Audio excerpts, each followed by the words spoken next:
Subscribe करें और bell दबाएं ताकि कोई खबर रह न जाए। अच्छा, एक राना साहब फिर आप कर लीजिएगा सवाल। एक मैं और सवाल करना चाहता हूँ। लंदन से कुछ खबरें आई हैं, दुनिया अखबार में भी ये खबर छपी है। जो रिपोर्टर हैं हज़रत जावेद साहब, बड़े अच्छे प्रोफेशनल आदमी हैं, लेकिन उनका बड़ा करीबी ताल्लुक़ है नवाज शरीफ साहब से। तो उन्होंने बताया कि जैसे ही यहाँ से गई तला कि उनकी जो पंजाब हुकूमत ने वो एप्लीकेशन या वो जो रिक्वेस्ट है वो मुस्तरद की है और अब ज़मानत के लिए शायद अदालत में जाना पड़ेगा।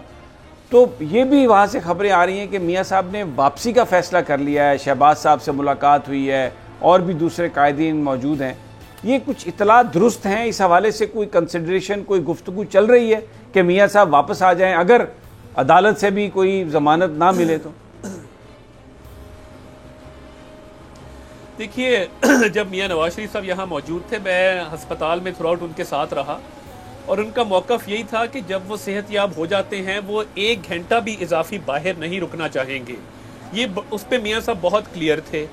अब जो इस्लामाबाद हाई कोर्ट का बेल ग्रांटिंग ऑर्डर था, जिसने पंजाब हुकूमत को ये एक डिस्क्रेशन दी कि वो सेक्शन 401 CRPC के तहत बेल में एक्सटेंशन करें, उसकी एंड पैराग्राफ में ये दर्ज है कि अगर पंजाब हुकूमत अपनी डिस्क्रेशन को विम्सिकल या आर्बिट्ररी मैनर में, यानी कानूनी लवाजमात को इग्नोर करके और उसको लापरवाही बरतते हुए और कोताही करते हुए उसको एक्सरसाइज करती है और ठीक तरीके से वो फैसला नहीं करती, तो हमारे पास ये राइट होगा कि हम कोर्ट ऑफ लॉ में इस मामले को एजिटेट करें। ये इस्लामाबाद हाई कोर्ट के रिटन फैसले में बात दर्ज है। तो हमारे पास लीगल रेमेडी अवेलेबल है, हम कोर्ट ऑफ लॉ में जाएंगे और ये एक जेन्युइन उनकी हेल्थ का इशू है, इसमें कोई पॉलिटिकल कंसिडरेशंस नहीं हैं। तो मैं समझता हूँ कि मेरिट के ऊपर हमारा केस स्ट्रॉन्ग है, हमारी कानूनी मुशावरत चल रही है। और आपकी इतला में मैं इजाफा करता चलूँ कि अभी तक मुझे या हमारी पार्टी को तहरीरी तौर पे बेल की मनसूखी के हवाले से आगाह नहीं किया गया। वफाकी हुकूमत को सूबाई हुकूमत ने एक रिप्रेजेंटेशन भेजी है जिसमें इश्तहारी करार देने की बात की है। वो मुमकिन ही नहीं लीगली। पॉलिटिकल स्टंट बहुत अच्छा है, पब्लिसिटी स्टंट बहुत अच्छा है, मगर जब तक आप तहरीरी तौर पे फैसला नहीं हमें देते, वफाकी हुकूमत का इस मामले से ताल्लुक कोई नहीं है। वज़ीर आज़म ने अपना माइंड डिस्क्लोज किया, इन्फ्लुएंस अपना जो है वो एक्सरसाइज किया, डांट डपट की, महकमा दाखिला की कुछ एजेंसीज को इन्वॉल्व किया। तो ये सारे उन्होंने हथकंडे आजमा के देख लिए हैं, मगर बात यह है कि जब तक तहरीरी तौर पे हमें आगाह नहीं करेंगे, ये मामला आगे कोर्ट ऑफ लॉ में भी तब तक नहीं जा सकता। और फेडरल गवर्नमेंट तो इसमें पार्टी ही नहीं है, तो फेडरल गवर्नमेंट को किस हैसियत से इन्वॉल्व किया जा रहा है? ये सिर्फ एक वजीर आजम की जाती अना की तस्कीन के लिए सारे मामला किए जा रहे हैं। जी राना साहब। जी तारक साहब, बात यह है कि जो मुस्लिम लीग नून के मुखालफिन हैं और ख़ुसूसी तौर पे PTI वाले, वो ये कहते हैं कि अगर ये मान भी लिया जाए कि मियाँ नवाज शरीफ साहब बीमार हैं, तो हसन नवाज़ और हुसैन नवाज़ और इसाक डार साहब और सलमान शहबाज साहब जो हैं, ये क्यों बैरून मुल्क मुकीम हैं? ये क्यों आकर पाकिस्तान में मुकदमात का सामना नहीं करते? इसका बड़ा आसान जवाब है। एक तो हमजा शहबाज शरीफ साहब को 9 माह हो गए हैं, साद रफ़ीक साहब, सलमान रफ़ीक साहब जेल में हैं, हमारी सारी फ्रंट लाइन जेल में रही है और उसकी वजह सिलेक्टिव अकाउंटेबिलिटी है, यानी नैब न्याजी गठजोड़ जिसके नतीजे में ट्रेजरी बेंचेस को जो हैं वो बाकायदा फैसिलिटेट किया जाता है। अपोजिशन बेंचेस में आप छोड़ते किसी को नहीं हैं और कोर्ट के अंदर आप केस तो बना लेते हैं, मगर प्रोसिक्यूशन बेचारी, मुझे तरस आता है ऐसी प्रोसिक्यूशन पे जो कभी ट्रायल कोर्ट में जलील होती है, कभी हाई कोर्ट में और कभी सुप्रीम कोर्ट में, क्योंकि शवाहिद होते नहीं हैं। मैं आपसे दावा करता हूं यहाँ पे कि जिस दिन जुल्फी बुखारी, जिस दिन परवेज खटक, जिस दिन महमूद खान, जिस दिन खुसरो बख्तियार इस मुल्क में गिरफ्तार हो जाएंगे और ये यकतरफा एहतसाब का जो निज़ाम है जिस पे यूरोपियन यूनियन की हाल ही में रिपोर्ट आई है और उन्होंने लिखा है कि ये पॉलिटिकली विक्टिमाइज करने के लिए नैब जो है ये इस्तेमाल हो रहा है, ये हम नहीं कह रहे, अब ये यूरोपियन यूनियन ये बात कर रही है।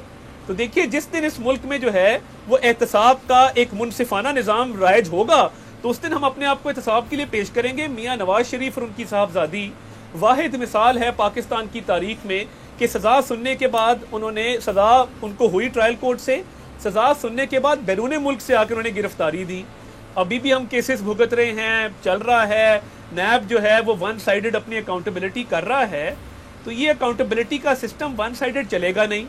और हसन और हुसैन साहब का सियासत से ताल्लुक कोई नहीं है, प्राइवेट बिजनेसमैन है। Same goes for Suleman Shahbaz.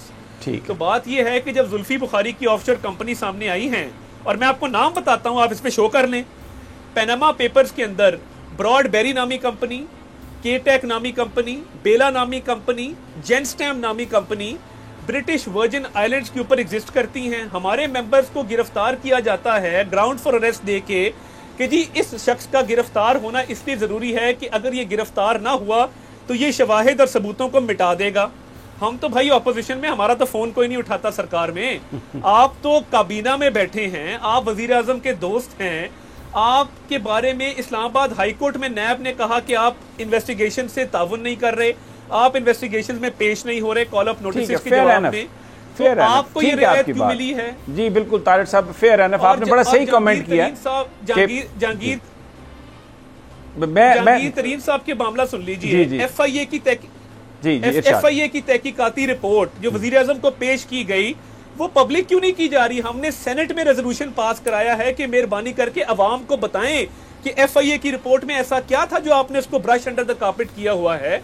आटा आप खा गए हैं, चीनी आप खा गए हैं, इंडस्ट्री आपने बंद कर दी है, लोगों को पकड़ के जेलों में डाल रहे हैं, तो क्या आपका यौमे हिसाब नहीं आना? आपके जो दोस्त यार आपको फंड करते हैं, जो धरनों में आपकी फंडिंग करते रहे हैं, वो किसके सामने जवाब दे हैं? उनका हिसाब कौन लेगा? बिल्कुल ठीक, फेयर, बड़ा आपका एक फेयर कमेंट है। अच्छा, मैं एक और चीज की तरफ आना चाहता हूं। अभी आपने अपनी गुफ्तगू में ये फरमाया कि 24 के बाद आने वाले 2 हफ्तों में उनका प्रोसीजर होना है मियां नवाज शरीफ साहब का। इससे पहले अदालत में ये कहा गया था कि 24 तारीख को होगा उनका प्रोसीजर होगा, उससे पहले शायद 8 या एक और डेट दे दी गई थी। तो अब अदालत ने इसको 11 मार्च के लिए फिक्स किया। मरियम नवाज साहबा की जो दरख्वास्त है बाहर जाने के लिए, ECL से नाम निकालने के लिए, तो एक तासुर ये है, लोग ये बात करते हैं कि जो तारीख दी जाती है प्रोसीजर के लिए वो कुछ इतना टाइम रख के दी जाती है कि अदालत इसको कंसीडर करे और उनको बाहर जाने की इजाज़त दी जाए, लेकिन फिर जैसे ही तारीख आगे जाती है प्रोसीजर की तारीख भी आगे चली जाती है। अब मैं आपसे ये पूछना चाहूँगा कि 2 हफ्तों में मरियम साहबा जाएं या ना जाएं, जो प्रोसीजर है मियाँ साहब का प्लान, वो उसकी तैयारी है, हो जाएगा? या अगर कोई तारीख पड़ी और मरियम साहबा के बाहर जाने का के लिए ECL से नाम नहीं निकाला गया तो फिर वो प्रोसीजर आगे हो जाएगा? देखिए, एक तो जो रिपोर्ट डॉक्टर डेविड लॉरेंस की रिपोर्ट है, क्योंकि मैंने खुद जमा कराई है, उसमें जो अल्फाज दर्ज हैं वो ये हैं कि ये the procedure will take place in the week commencing the 24th, in the weeks commencing the 24th। तो 24 के बाद आने वाले हफ्तों में ये प्रोसीजर होना है, और वो इररिस्पेक्टिव मरियम नवाज शरीफ साहिबा का जो केस है उससे इसका ताल्लुक नहीं है। और मरियम नवाज शरीफ साहिबा की जो कोर्ट में परमिशन है वो 6 हफ्तों की वन टाइम परमिशन है। तो इसलिए प्रोसीजर की डेट जो रिपोर्ट के अंदर दर्ज है वो 24 के बाद आने वाले हफ्तों में उसके अल्फाज इस्तेमाल किए गए हैं, और 24 के बाद नई डेट कोई नहीं दी गई। तो मैं समझता हूं कि इसका उससे कोई ताल्लुक नहीं है, और इररिस्पेक्टिव कि उनको इजाज़त मिलती है कि नहीं ये प्रोसीजर होना है। दूसरा, मरियम नवाज शरीफ साहिबा की बेल हो चुकी है चौधरी शुगर मिल केस में मेरिट्स के ऊपर। मैं कोर्ट में मौजूद था जब वो हुई। जो एवन फील्ड का केस था उसमें उनकी सज़ा मुअत्तल हो चुकी है इस्लामाबाद हाई कोर्ट से, और सुप्रीम कोर्ट ने उस सज़ा मुअत्तली को अपहोल्ड किया है। किसी भी तहकीकाती इदारे को वो मतलूब नहीं है। जब भी नैब ने बुलाया है उन्होंने इन्वेस्टिगेशन के साथ ताउन किया है। 87 दिन उन्होंने, कुछ तकरीबन 47 दिन नैब की कस्टडी, और उसके बाद दोबारा कोर्ट लखपत 40 दिन वो रही। तो अगर नैब ने अभी तक उनसे कोई तफ्तीश नहीं की है, इसका मतलब है कि उनके पास मजीद कहने को कुछ नहीं है। और हमने ये भी ऑफर किया है, और आपके शो के तवस्सुत से मैं कहना चाहता हूँ कि अगर वो रिक्वायर्ड होंगी तो वो बाकायदा वीडियो लिंक के जरिए ज्वाइन कर जाएंगी, और उनकी 6 हफ्ते की परमिशन है, नथिंग मोर नथिंग लेस। आप ये कह रहे हैं कि रिगार्डलेस इसके मरियम साहबा वहाँ पे जाएं या ना जाएं, जो प्रोसीजर है वो मियाँ साहब का होगा? जी बिल्कुल ऐसा ही है। ठीक है। अच्छा, अब थोड़ा सा ज़रा पॉलिटिक्स के हवाले से भी बात कर लेते हैं। पीपल्स पार्टी एतराज़ कर रही है और वो कह रही है कि जब भी पंजाब के लोगों को ज़रूरत पड़ी क़यादत की तो शरीफ जो हैं वो उन्हें नहीं मिले। पहले भी वो बाहर चले गए थे, अब फिर वो बाहर हैं, और कायदे हिज़्ब इख्तिलाफ़ की जो गैर मौजूदगी है पार्लिमान में वो एक बड़ा सवालिया निशान उठा रही है अपोजिशन की परफॉर्मेंस पर। ऐसा लग रहा है कि जो लीडर ऑफ द अपोजिशन का जो ऑफिस है, पीपल्स पार्टी उसको एस्पायर कर रही है। आप क्या कहेंगे? देखिए, बिलावल भुट्टो जरदारी साहब हमारे भाई हैं और हमारा पीपल्स पार्टी से जब ये पार्लियामान नया अभी टेन्योर शुरू हुआ था, हमारा रिलेशनशिप खासा टर्बुलेंट भी रहा है और बीच में आइडियल सर्कमस्टांसेस भी रहे हैं। कहने को बहुत कुछ है, मैं इन द ग्रेटर इंटरेस्ट ये बात नहीं करना चाहता। हम जॉइंट ऑपोजिशन के तौर पे एक्ट भी करना चाहते हैं और अपने इत्तेहादियों को साथ लेकर भी चलना चाहते हैं और इसमें हम मैग्नेनिमिटी शो करना चाहते हैं। और मेरा ये ख्याल है कि शहबाज शरीफ साहब की इंशाल्लाह, और ये मैं बड़े वसूख से आपको कह रहा हूँ कि मार्च के महीने के अंदर इंशाल्लाह वापसी हो जाएगी, उसमें मुझे कोई अभाम नहीं है। जिस तरह डेविड रोज की स्टोरी पे मेरा पहले दिन से मौक़िफ़ था तमाम टॉक शोज़ के ऊपर कि हम बरतानिया के हाई कोर्ट में जाएंगे और हम गए, इसी तरह ये बात मैं यहाँ पे कहना चाहता हूँ कि शहबाज शरीफ साहब की वापसी होगी।